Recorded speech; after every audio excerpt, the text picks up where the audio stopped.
చాలా కొంతమంది పుణ్యాత్ములు పార్టీలమైన అధ్యక్ష కోర్టు. తర్వాత మేము కూడా న్యాయ పోరాటం చేసినాం. నేను చదువుతున్నా స్టేట్మెంట్లో చెప్తా బాగా ఆఫీషియల్ చేసి గెలిచినాం. ఇట్లా మేము ఊరుకోలేదు అధ్యక్ష.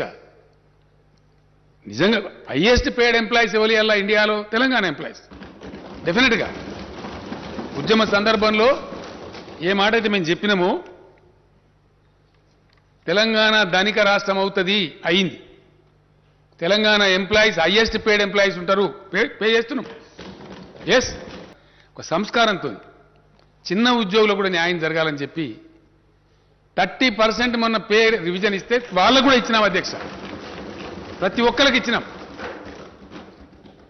ట్రాఫిక్ కానిస్టేబుళ్లకు 30% బేసిక్ శాలరీ యొక్క రిస్క్ అలవెన్స్ ఇచ్చే ఒకటే ఒక రాష్ట్రం ఇండియాలో తెలంగాణ అధ్యక్ష. హైలీ పేడ్ హోమ్ గార్డ్స్ ఉండే రాష్ట్రం ఇండియాలో తెలంగాణ అధ్యక్ష. ఇట్లా అనేక చర్యలు తీసుకున్నాం. వాళ్ళకి రక్షణ ఇచ్చినాం, వాళ్ళ కడుపు నింపినాం. ఎవరు పుట్టగొట్టే ప్రయత్నం చేయలే. నేను మా ఫైనాన్స్ సెక్రటరీ గారు రామచంద్రరావు గారు వస్తే రామచంద్రరావు గారు ఎందుకంటే ఆయన కాదని నడవదు కదా అధ్యక్ష. ఇండిసిప్లిన్ రావద్దు కదా. తెలంగాణ ఇప్పుడు కూడా బై డేట్ కూడా డిఫాల్ట్ చేయం అధ్యక్ష. అందుకే మనకు పతార మన బాండ్లు 40 సంవత్సరాల బాండ్లు కూడా అమ్ముడు పోతాయి. ఏ రాష్ట్రం బాండ్లు అమ్ముడు పోవట్ల. 40 years బాండ్ అమ్ముతుంది తెలంగాణ, కొంటున్నారు హాట్ కేక్ లాగా. ఎందుకంటే వీ డోంట్ డిఫాల్ట్, ఉన్నంతలోనే తిందామని చెప్పి బయట ఏదో అవాకులు చెవాకులు మాట్లాడతారు అధ్యక్ష. లోయెస్ట్ అప్పులుండే రాష్ట్రం ఇలా ఇండియాలో తెలంగాణ, అతి తక్కువ. ఎస్, అకౌంట్స్ ఇచ్చినాం కదా అధ్యక్ష. ఆడిటర్ జనరల్ గారు ఇచ్చిన అకౌంట్స్ ఇచ్చినాం. We can discuss.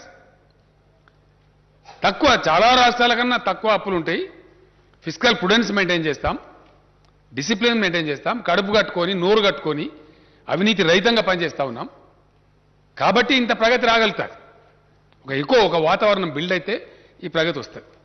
ఈ ప్రగతిని డిట్రాక్టర్స్ అంటే మా ఏకాగ్రతను చెడగొట్టాలని ప్రయత్నం చేసే డిట్రాక్టర్స్ ఎవరైతే ఉంటారో వాళ్ళు విశ్వ ప్రయత్నాలు చేసినా అది రాకుండా మేము ముందుకు పోతా ఉన్నాం.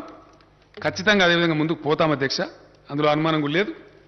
ఇవాళ నిరుద్యోగ యువత పాపం పిల్లలు, నిరుద్యోగ యువకుల తల్లిదండ్రులు బయట ఎదురు చూస్తూ ఉన్నారు. హౌస్ ఉంది కాబట్టి as a matter of respect to the house, సాంప్రదాయాలు తెలిసిన వాళ్ళం కాబట్టి, మర్యాద కాబట్టి. నేను వనపర్తిలో చాలా పెద్ద సంఖ్యలో వచ్చిన అధ్యక్ష జనం, చాలా పెద్ద బహిరంగ సభ అక్కడ చెప్పి ఉంటాను నేను. కానీ సభ కొలువు తీరున్నది కాబట్టి ఒక పాలసీ డెసిషన్ సభలో చెప్పాలి కాబట్టి నేను అక్కడ చెప్పలేదు. పిల్లలు చూస్తారు కదా అనే ఉద్దేశంతో 10 గంటలకు టీవీ కార్డు ఉండినా రేపు ప్రకటన చేస్తామని చెప్పినాం. అంతే కదా అధ్యక్ష. నేను చాలా సంతోషంగా ప్రకటిస్తా ఉన్నా, రేపు రాబోయే రోజులలో షెడ్యూల్ 9, షెడ్యూల్ 10 కూడా పరిష్కారం అయితే, అంటే వివిధ ప్రభుత్వ రంగ సంస్థల అధ్యక్ష తమకు తెలియంది కాదు, దాదాపు 40-50 ఉంటాయి. ఆ వివాదం కూడా ఈ ఆంధ్రతో పరిష్కారం అయిపోతే అక్కడ కూడా అవకాశాలు ఏర్పడతాయి. ఇక మన అనుకూలంగా మన తెలంగాణ కాంటెక్స్ట్లో మనం కొన్ని పాతే తీసేస్తాం కావచ్చు, కొన్ని కొత్త కార్పొరేషన్లు పెట్టుకోవడం కావచ్చు, అక్కడ కూడా అవకాశాలు వస్తాయి. అవి మళ్ళీ రావచ్చు, 10,000, 20,000 ఎన్ని స్థానం వస్తాయి. అవి కాకుండా ఇప్పుడు పరిష్కారమైనటువంటి దాని ప్రకారంగా మొత్తం తెలంగాణ మన ఉద్యోగుల విభజన చేసిన తర్వాత స్టేట్మెంట్ చదువుతా అధ్యక్ష, ఒక వర్డ్ చెప్పి తమ అనుమతితోని. మొత్తం ఈరోజు 91,147 ఖాళీలు ఏర్పడాయి అధ్యక్ష.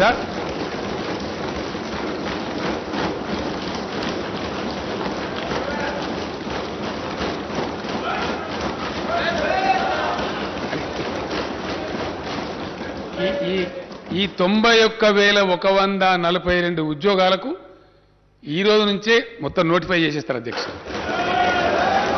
Today it self.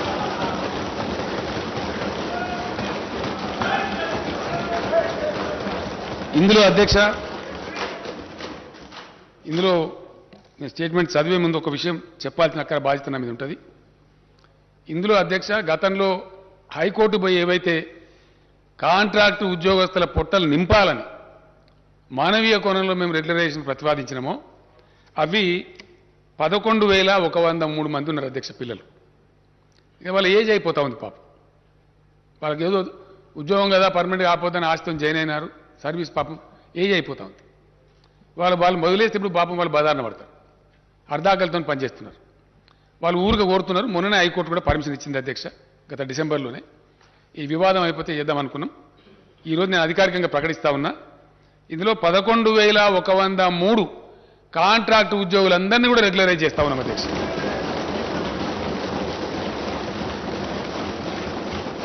మిగిలినటువంటి తమరు ప్రతిపాదించిన మన లెజిస్లేచర్ ఉద్యోగాలు కూడా ఉన్నాయి అధ్యక్ష, అది కూడా చెప్తే నేను డీటెయిల్స్ వస్తాయి.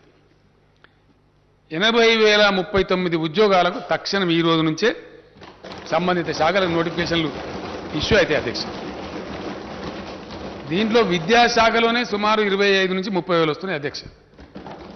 స్కూల్ ఎడ్యుకేషన్ కావచ్చు, హైయర్ ఎడ్యుకేషన్ కావచ్చు, యూనివర్సిటీలు కావచ్చు, ఎక్కడ ఖాళీ లేకుండా భర్తీ చేస్తా ఉన్నాం అధ్యక్ష. నేను తమ అనుమతితో స్టేట్మెంట్ చదువుతా సార్. అధ్యక్ష, తెలంగాణ పోరాట నినాదమే నీళ్లు, నిధులు, నియామకాలు. రాష్ట్రం ఏర్పడిన తర్వాత తెలంగాణ నిధులు తెలంగాణకే దక్కుతున్నాయి. తెలంగాణ అవసరాలకు తగినట్టుగా సాగునీటి ప్రాజెక్టులు నిర్మించుకుంటూ ఉన్నాం. నియామక ఇవ్వండి, వాళ్ళకి ఇవ్వలేదండి సరే.